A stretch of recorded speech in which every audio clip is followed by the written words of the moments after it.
I've spent 47 years building a life based on principles. Work hard, protect your family, do the right thing. Then came the moment that shattered everything. I walked into Dylan Dobson's house and saw him standing over my daughter Sienna, his fist raised like a weapon. My jaw clenched. Something primal ignited in me.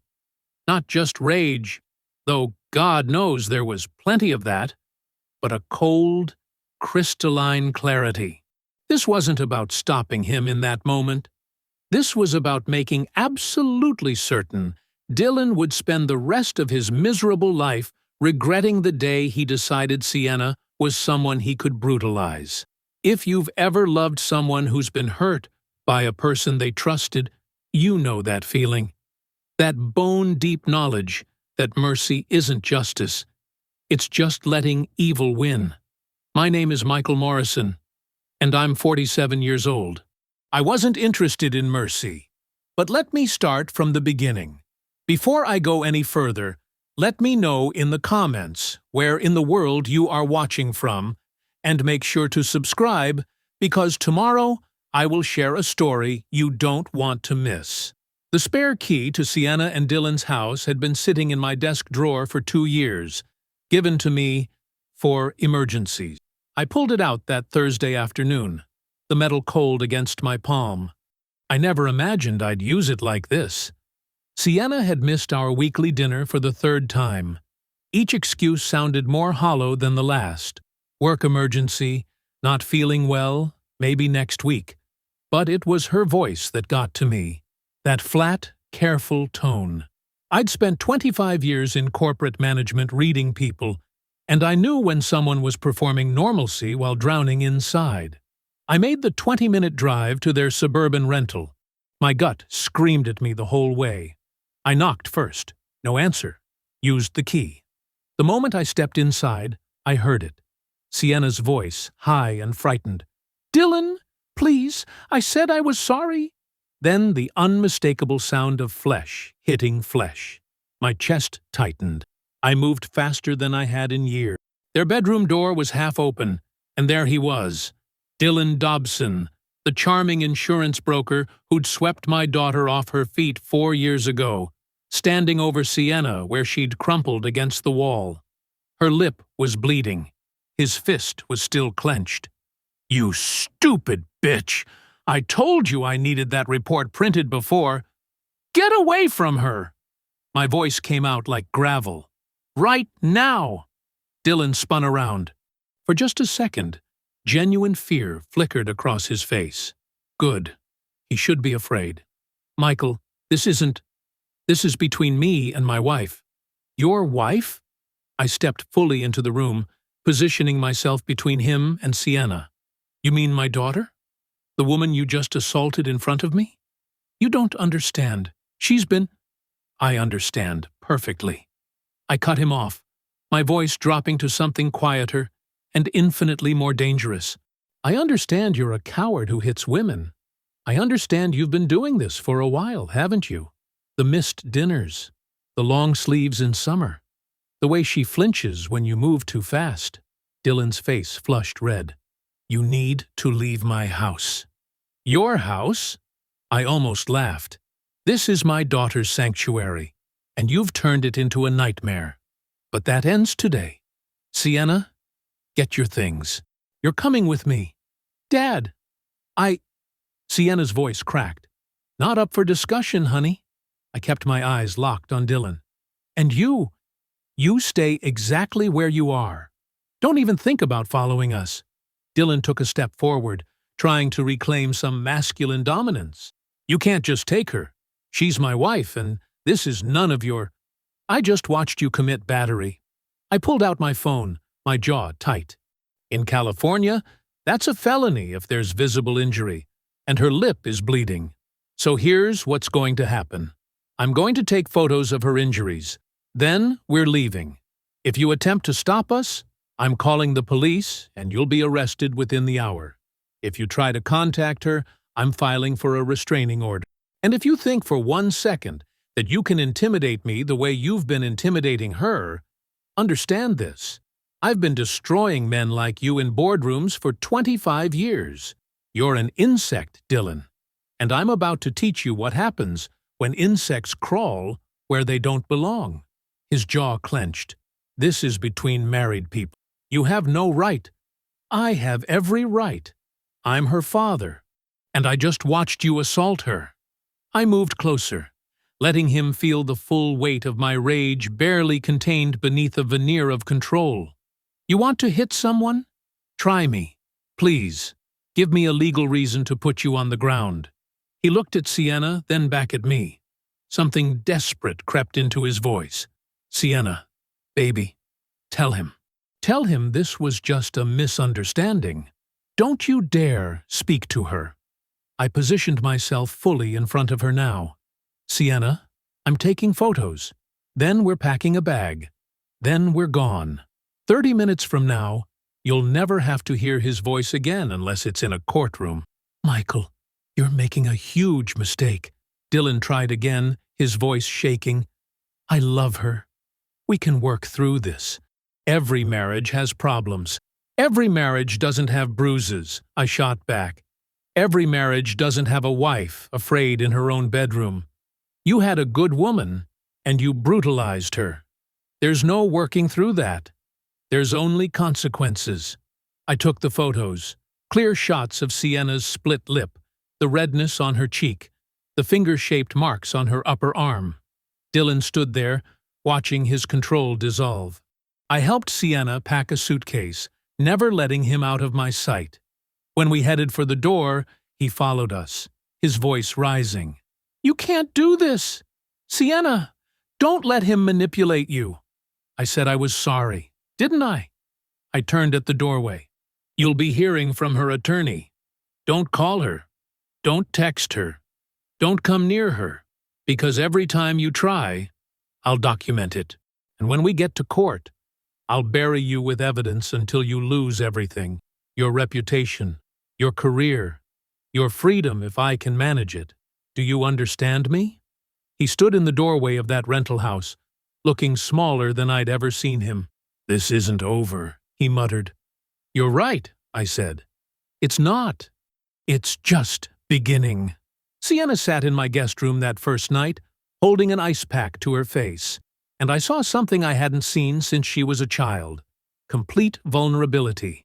My daughter, who'd graduated summa cum laude, who worked as a senior financial analyst, who'd always been so fiercely independent, reduced to this by a man who'd promised to love her.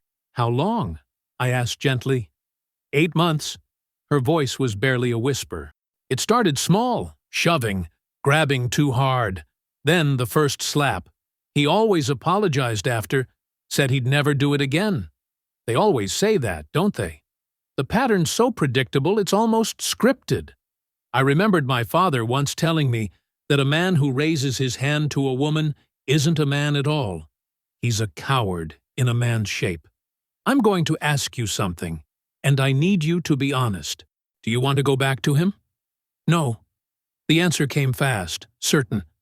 I thought I loved him, but, Dad, I've been so scared. I didn't know how to leave. You don't have to know. That's why I'm here. I leaned forward, my hands clasped together. Here's what's going to happen. Tomorrow, we're photographing every injury. We're going to the police to file a report. We're filing for a restraining order. And we're getting you the best divorce attorney in the county. Dad, attorneys are expensive. I don't care if it costs me 6 figures. I cut her off, my voice firm. That man put his hands on you. I'm going to make sure he regrets it for the rest of his life. The next morning, Friday, I called my longtime attorney, Dennis O'Brien, sharp-minded family law specialist who'd handled several high-profile divorce cases. I'd known Dennis for 15 years, trusted him completely. I laid out everything, the assault, the photos, the history of abuse. This is clear-cut, Dennis said, his voice carrying that practiced calm attorneys develop. With photographic evidence and your eyewitness testimony, we can get an emergency restraining order within 48 hours. The divorce will be straightforward. California's a no-fault state, but documented domestic violence changes everything. Property division, spousal support, all of it. I want him crushed, I said flatly. Legally, financially, professionally. Whatever it takes. Michael, I understand your anger, but… No buts, Dennis. My fingers tightened around the phone. That man beat my daughter in her own home. I want every legal avenue explored. I want him to lose his job, his credibility, his future. Can you do that? There was a pause. Then Dennis's voice came back, quieter but resolute. We can certainly make his life very difficult. Restraining orders are public record. If his employer runs background checks, or if professional licensing boards catch wind of domestic violence charges, yes, consequences follow. Good. Start the paperwork. By Monday, we had the restraining order. Dylan was prohibited from coming within 100 yards of Sienna or contacting her in any way. Legal protection, black and white, signed by a judge. The divorce petition was filed Tuesday, and on Wednesday, I made a call to Secure Life Partners, Dylan's employer. I spoke with their HR director, a woman named Nancy Alvarado. I'm calling to inform you that one of your employees, Dylan Dobson, is currently under a restraining order for domestic violence, I said, keeping my voice professional and calm. I have documentation, if you'd like to verify. Nancy Alvarado's voice turned cold and professional. We take such matters seriously, Mr. Morrison. I'll need to review our policies and discuss this with management. I thought you might. I'm sending over the court documents now. I hung up and emailed her everything. The restraining order, the photos Dennis had submitted to the court, the police report. All of it official, all of it damning. 2 days later, Friday, Dylan was placed on administrative leave pending an internal investigation. The following week, Sienna showed me a text message Dylan had sent her. Her hands were shaking when she handed me her phone. Look what he sent. I read it, and my jaw clenched tight enough to ache. You did this. Your father destroyed my career. I've given you everything, and this is how you repay me? You're going to regret this. You think you can just walk away from me? From US? You're making the biggest mistake of your life. He violated the restraining order, I said quietly. I know. Sienna's voice was small. What do I do? You do nothing. I'll handle it. I forwarded the text to Dennis immediately. He forwarded it to the court within the hour. By Tuesday, a warrant had been issued for Dylan's violation of the protective order. 3 weeks after that horrific Thursday. 3 weeks since I'd walked into that bedroom and seen my daughter bleeding. Dylan was arrested. He spent a weekend in county jail before posting bail. When he got out Monday morning, he discovered Secure Life Partners had officially terminated his employment. His professional insurance license was under review by the state board. His life was unraveling exactly the way it deserved to. Things escalated Wednesday afternoon. Sienna called me at work, her voice tight. Dad, I just got a call from Dylan's attorney. What did he say? He said Dylan wants to settle. Expedited divorce, 50-50 split on everything. But I have to withdraw the restraining order and not pursue criminal charges. My fingers tightened around my desk phone. What's his attorney's name? Edgar Clarkson. He said he specializes in cases like this. Of course he did. Men like Dylan always found attorneys who specialized in defending the indefensible. Tell him you need to talk to Dennis first. Don't agree to anything. 20 minutes later, Dennis called me. They're trying to negotiate, he said without preamble. Tell them to go to hell. I didn't raise my voice. Didn't need to. She's not withdrawing anything. He assaulted her. He violated a court order. He deserves everything that's coming to him. Dennis sighed. Michael, I understand your anger, but legally speaking, a 50-50 split might be the best we can do anyway. California's community property. Then we find another angle. I leaned forward, my free hand pressed flat against my desk. What about her medical expenses? Therapy costs? The emotional damages from 8 months of living in fear? We can absolutely argue for those, Dennis said carefully. But I want to manage your expectations. My expectation, I interrupted, is that Dylan Dobson ends up with nothing. Make it happen, Dennis. There was a long pause. Then Dennis's voice came back, resigned but determined. The deposition's scheduled for early November. I'll start building the case for emotional damages and medical costs. We'll push for more than 50-50. Good. Michael, you need to understand something. Clarkson's going to fight this hard. Men like him make their living protecting abusers. He's going to paint Dylan as the victim. Let him try, I said coldly. We have photos. We have medical records. We have that text message where Dylan threatened her. Let Clarkson explain that away to a judge. Fair enough, Dennis said. I'll be in touch. I hung up and stared out my office window at the city skyline. Dylan thought he could negotiate his way out of consequences, thought he could trade money for freedom, assets for absolution. He was wrong. The November deposition happened on a gray Tuesday morning. I wasn't allowed in the room, witness rules, but I sat in the courthouse hallway for 3 hours, waiting. Dennis called me before he'd even left the building. They're pushing hard for settlement, he said. Clarkson knows the evidence is damning. If this goes to court, Dylan looks like a monster in front of a judge. They want to avoid that. What are they offering? 60-40 split in Sienna's favor. Dylan covers all her legal fees and 3 years of therapy costs. Dennis paused. It's actually a strong offer, Michael. And the criminal charges? Those are separate. The DA's office is pursuing misdemeanor battery, regardless of what happens in civil court. I felt my jaw tighten. Not good enough. I want him charged with a felony. Dennis sighed. That's not your call, Michael, but I'll make sure the prosecutor has all our evidence. I hung up and immediately dialed another number. Anthony Singh, an old friend from my corporate days who'd left prosecuting to become a victim's rights advocate. Anthony, I need your advice on pushing for felony charges in a domestic violence case. Tell me the details. I laid it all out. The assault I'd witnessed. The photos.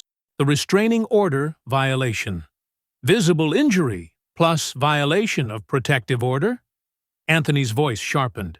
That's a strong case for felony battery with enhancement. The issue is whether the DA wants to pursue it. They're overworked, and first-time offenders often plead down to misdemeanors. What if I apply public pressure? Anthony went quiet for a long moment. That's a dangerous game, Michael. I don't care about danger, I said flatly. I care about justice. 2 days later, I hired a private investigator. Sergio Morrison, no relation, despite the shared surname, was a former cop who'd gone into background investigations.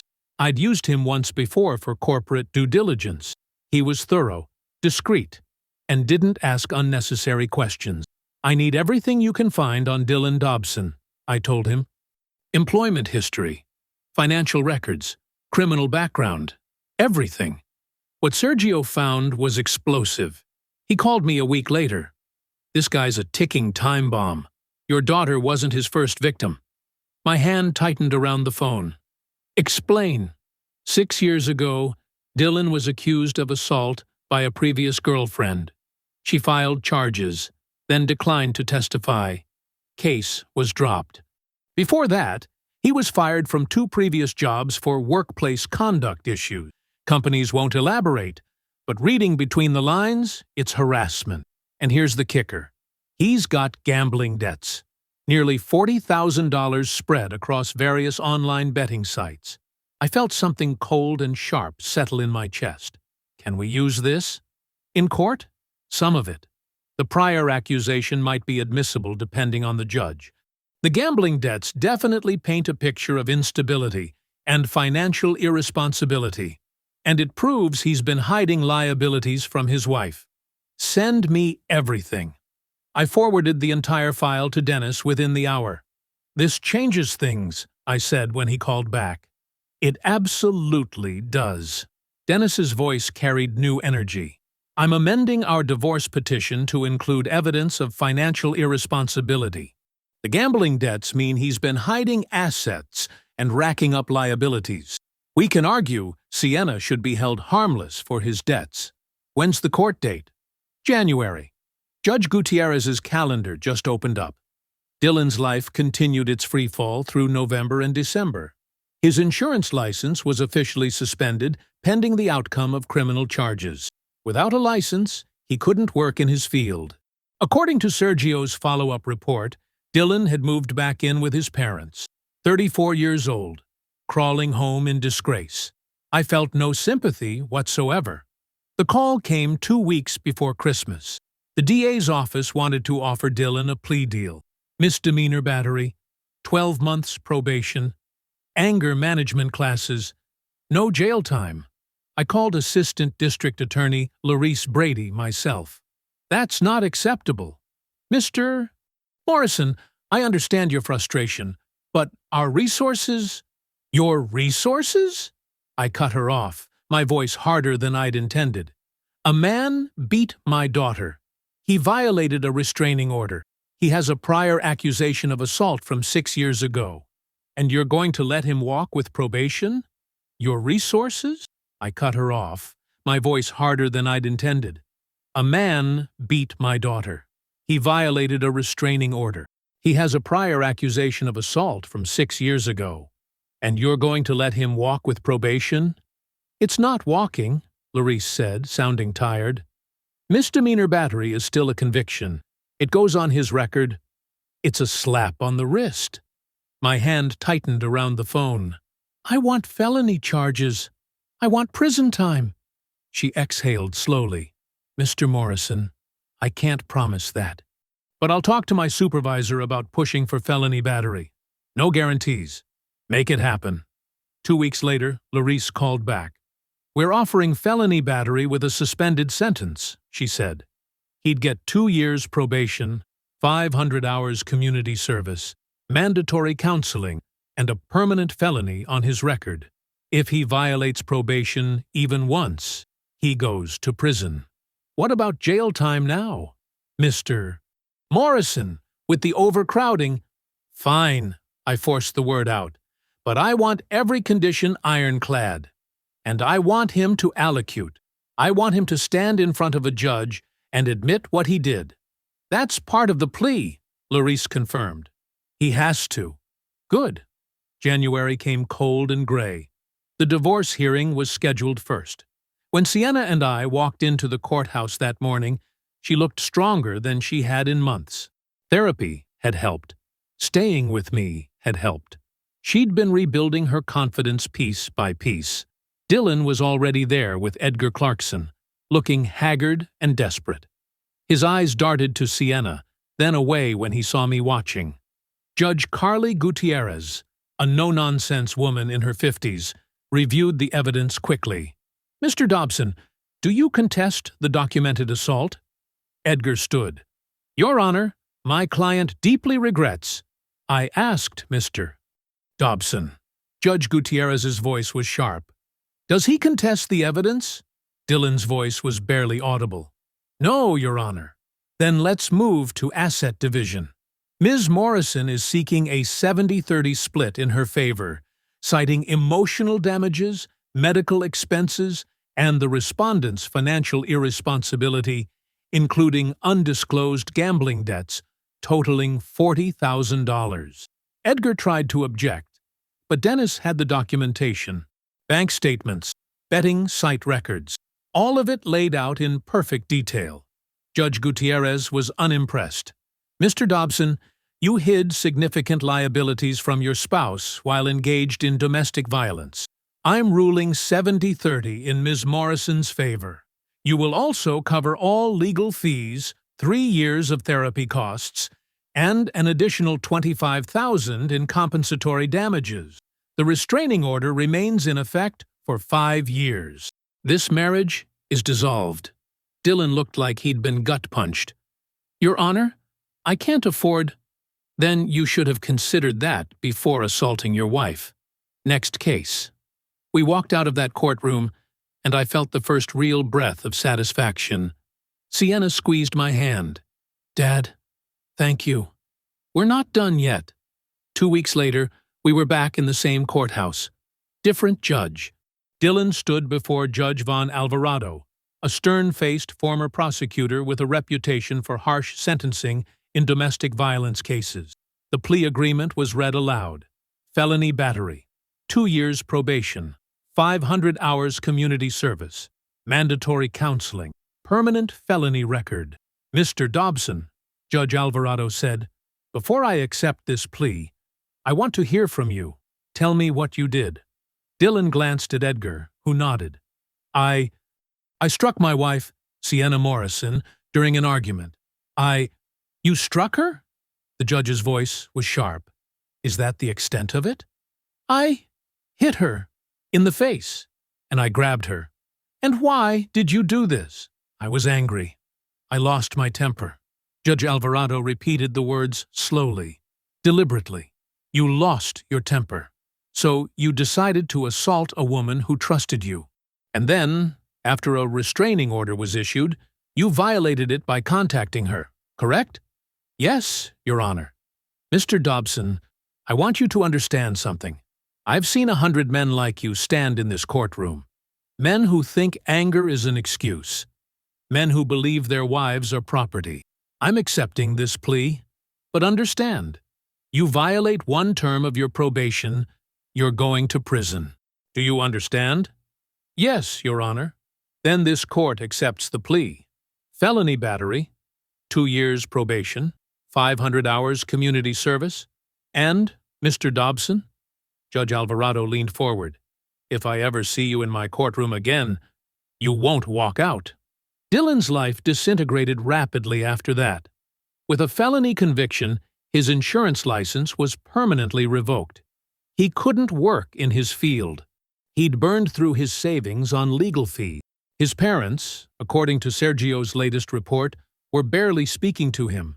Ashamed of having a son convicted of domestic violence, he took a job at a big-box retail store stocking shelves overnight. 34 years old with a business degree, working for $14 an hour. But I wasn't satisfied yet.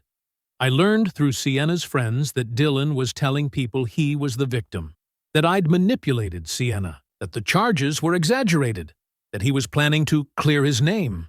That's when I made a decision some might call vindictive. I call it insurance. I contacted his landlord. He'd moved into a cheap apartment after his parents kicked him out, and provided documentation of his felony conviction and restraining order. The landlord, a cautious man named Gerald Hutchins, terminated Dylan's lease within a week. Then I contacted his new employer's corporate office, spoke with their risk management department, informed them that one of their employees was on probation for felony domestic violence and might pose a risk to female co-workers. They moved him to an isolated warehouse position, away from customers, away from staff. Just Dylan and boxes in a concrete building on the edge of town. Every time he tried to rebuild, I was there to remind the world what he was. You think that's cruel? Maybe it is. But I remembered Sienna's split lip, her bruised arms, the fear in her voice when she'd said, "Dylan, please." I said I was sorry. I slept just fine. The call came on a Tuesday afternoon in late February. Edgar Clarkson, Dylan's attorney. "Mr. Morrison, my client would like to speak with you." "Absolutely not. He wants to apologize." I almost laughed. "I don't care what he wants. Tell him to stay away from my family. He's struggling, Mr. Morrison. He's lost everything." "Good," I said. "That was the point." Edgar sighed. There has to be some compassion here. Some understanding that people can change. He had compassion when he was beating my daughter? He had understanding when he violated the restraining order? No, he made his choices. Now he lives with them. I hung up. Despite the restraining order preventing him from contacting Sienna, Dylan apparently thought the order didn't extend to me. He showed up at my office on a rainy February afternoon. Security called up. a young guard named Travis Brennan. "Mr. Morrison, there's a Dylan Dobson here to see you.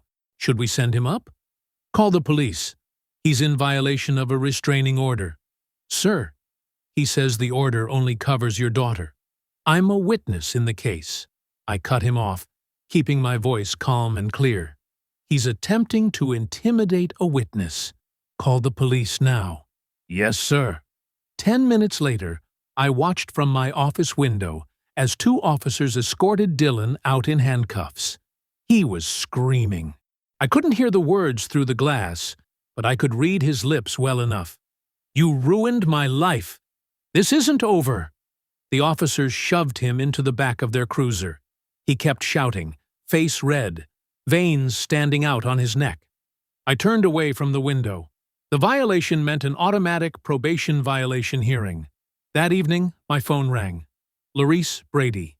"Mr. Morrison, Dylan Dobson is being held pending a probation hearing.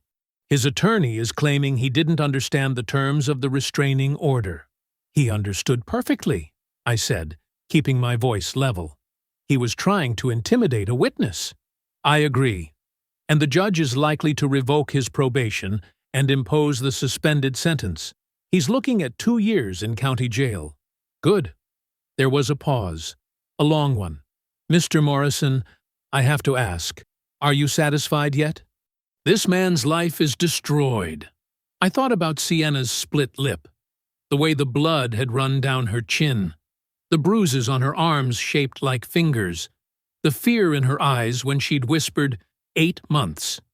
"Yes," I said, "I'm satisfied." The probation hearing happened fast. 2 days later, I sat in the same courtroom where Judge Alvarado had accepted Dylan's plea 4 months ago. Dylan stood before the bench in an orange jumpsuit, handcuffed. His hair was greasy, uncombed. He'd lost weight. Dark circles under his eyes. Judge Alvarado looked at him with something close to disgust. "Mr. Dobson," the judge began, voice like iron, "I warned you. Do you remember what I said when I accepted your plea agreement?" Dylan's voice came out hoarse. "Yes, Your Honor. I told you that if you violated one term of your probation, you would go to prison. I told you exactly what would happen. And yet here we stand, barely 4 months later, and you've been arrested for attempting to contact a witness in your case. A witness who happens to be the father of the woman you assaulted." Edgar Clarkson stood. "Your Honor, if I may, my client was simply trying to—" "Sit down, counselor." Judge Alvarado didn't even look at him. "I've read the police report. Your client showed up at Mr. Morrison's place of employment. He attempted to gain access to Mr. Morrison's office. When he was denied and police were called, he became belligerent. Is that accurate, Mr. Dobson?" Dylan's jaw clenched. "I just wanted to apologize. I wanted to explain." "You wanted to intimidate." Judge Alvarado cut him off. "You wanted to make yourself feel powerful again, because your life is falling apart. Because you're finally facing consequences for your actions. That's not—" "Mr. Dobson, you have demonstrated a complete disregard for the law. A complete disregard for the safety of others. You were given an opportunity. Probation instead of jail time. 500 hours of community service, counseling, a chance to prove you could change." Judge Alvarado leaned forward. "You threw it away. Just like you threw away your marriage when you decided to beat your wife. Just like you threw away your career when you violated a restraining order. You have no one to blame but yourself." Edgar tried again. "Your Honor, my client has been under tremendous stress. The loss of his employment, the dissolution of his marriage. These are mitigating circumstances." "Mitigating circumstances?" Judge Alvarado's voice rose slightly. "He created those circumstances. He committed felony assault. He's not a victim here." The judge opened a file, reviewed something briefly, then looked back at Dylan. "I'm revoking your probation, Mr. Dobson, and I'm imposing the full suspended sentence. 2 years in county jail. You'll serve every day of it because I don't trust you to follow the law for even a week. Dylan's face went white. "Your Honor, please." "No." Judge Alvarado's voice was final. "You had your chance. You wasted it. Bailiff, take him into custody." Edgar stood quickly. "Your Honor, we'd like to file an appeal." "You're welcome to try, Counselor. But Mr. Dobson is remanded immediately." The bailiff moved forward, grabbed Dylan's arm, and that's when Dylan lost it. "This is bullshit," he shouted, jerking away from the bailiff. "That man destroyed my life. He manipulated everyone. He turned my wife against me, and now he's—" Two bailiffs grabbed him, started pulling him toward the side door. "I'm appealing this. You can't do this. I have rights. This is injustice. Michael Morrison is the criminal here, not me." His voice echoed off the courtroom walls as they dragged him through the door. Still shouting, still blaming everyone but himself. The door slammed shut. Silence. Judge Alvarado looked at me where I sat in the gallery. Our eyes met for just a second. Then the judge closed the file and called the next case. I stood, walked out of that courtroom. I felt nothing but cold satisfaction. 6 months after Dylan's sentencing, Sienna flourished. She threw herself into therapy, twice-a-week sessions with a trauma specialist who helped her unpack everything. Not just Dylan, but the patterns she'd missed, the warning signs she'd ignored, the ways she'd made herself smaller to keep him calm. And her career? She got a promotion. Senior Director of Financial Analysis. Significant raise. Her boss told her she'd been doing the work of 2 people for years. Now she was finally getting recognized for it. She moved into a beautiful apartment downtown. High ceilings, natural light. A place that was completely hers. No memories of Dylan in any corner. And she started dating again. Carefully, slowly, but with genuine hope. The nightmares faded. The flinching stopped. I watched my daughter come back to life, and it was the most satisfying thing I'd ever witnessed. One evening, about 6 months after Dylan's sentencing, Sienna came over for dinner. We sat on my back deck watching the sunset. The sky was streaked with orange and pink. Reminded me of when she was little and would insist we watch the clouds change colors. "Dad, I need to say something," she said quietly. I turned to look at her. "Thank you. For everything. For believing me. For protecting me. For making sure he couldn't hurt me again. You're my daughter," I said simply. "There's nothing I wouldn't do. I know some people might think you went too far. Those people didn't watch him hit you." I cut her off gently. "They didn't see the fear you were living with. I didn't go too far, honey. I went exactly as far as necessary." She smiled. The first genuine, unguarded smile I'd seen in over a year. "I love you, Dad. I love you too, kiddo." Through Sergio, I kept tabs on Dylan in jail. He'd been placed in general population, got into a fight with another inmate 3 weeks in, apparently mouthed off to the wrong guy, ended up in solitary for 2 weeks. His mother visited once. His father never came. No friends, no support system. Nothing. He'd be released eventually. California's overcrowding meant no early release for violent offenders anymore. New law passed 2 years back, so he'd serve his full sentence. But when he got out, felony record. No career, no references, and a 5-year restraining order keeping him away from Sienna. He'd spend the rest of his life explaining to potential employers, landlords, anyone who ran a background check why he'd been convicted of felony domestic violence, decades carrying that scarlet letter. And I spent 0 seconds feeling guilty about it. 18 months after that terrible Thursday, Sienna met someone new, Romnick Clark, software engineer, kind eyes, gentle demeanor. They'd been dating 4 months when she brought him to meet me. I watched him carefully throughout dinner. The way he spoke to her, asking questions, actually listening to the answers. The way he laughed at her jokes. The way he made sure she was comfortable before ordering, before making plans, before anything. He deferred to her naturally. Not in a weak way, in a respectful way. And Sienna? She was relaxed, happy. No tension in her shoulders, no glancing at him nervously to gauge his mood. After dinner, I invited him onto the deck for a private conversation. He followed me out, hands in his pockets, clearly nervous, but trying not to show it. I got straight to the point. Romnick, I'm going to be direct. My daughter was in an abusive marriage. She's worked incredibly hard to heal. If you hurt her in any way, Mr. Morrison, I understand. He met my eyes without flinching.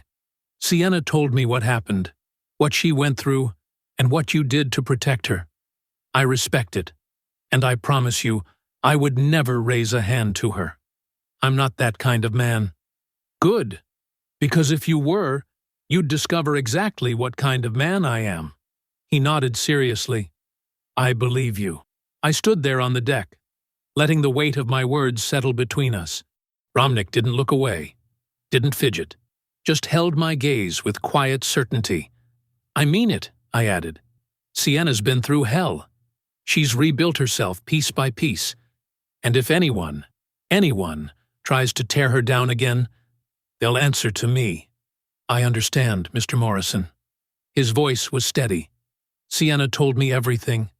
What she went through, what Dylan did to her, and what you did to make sure he could never hurt her again. I respect that. I respect you for protecting her when she couldn't protect herself. And I promise you, I swear to you, I would never raise a hand to her. I'm not that kind of man. Good, I said. Because if you were, you'd discover exactly what kind of man I am. He nodded slowly. I believe you. I studied him for another moment. The sincerity in his eyes, the way he'd been with Sienna all evening. Gentle, attentive, respectful. Not controlling, not possessive. Just kind. I liked him. 6 months later, they got engaged. Sienna called me on a Sunday afternoon, voice bubbling with excitement. Dad, Romnick proposed. We're getting married. I felt something warm spread through my chest. Congratulations, honey. I'm happy for you. We're thinking next spring. Small ceremony. Just family and close friends. Nothing fancy. Whatever makes you happy. There was a pause. Then her voice went soft. Dad, I want you to walk me down the aisle. Will you? I damn near cried right there on the phone. Of course I will, I managed. It would be an honor. Around that same time, Dylan got released from county jail. 20 months served. Good behavior didn't mean much when you had nothing to go back to. Sergio sent me his final report a week later. Dylan had moved to Arizona, Phoenix specifically, working as a night janitor at some commercial building. Minimum wage, no career, no prospects, no future. The restraining order still had 3 years left on it, which meant legally Dylan was prohibited from being in the same state as Sienna. Good. Let him stay in the desert. Let him scrub floors, and wonder how his life fell apart so completely.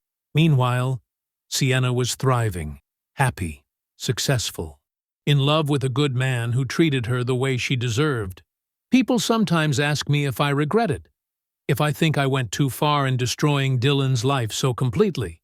I think about that question seriously every time it comes up. And every time, the answer is the same. No, not for a single second. Because here's what people don't understand about men like Dylan Dobson. They're predators.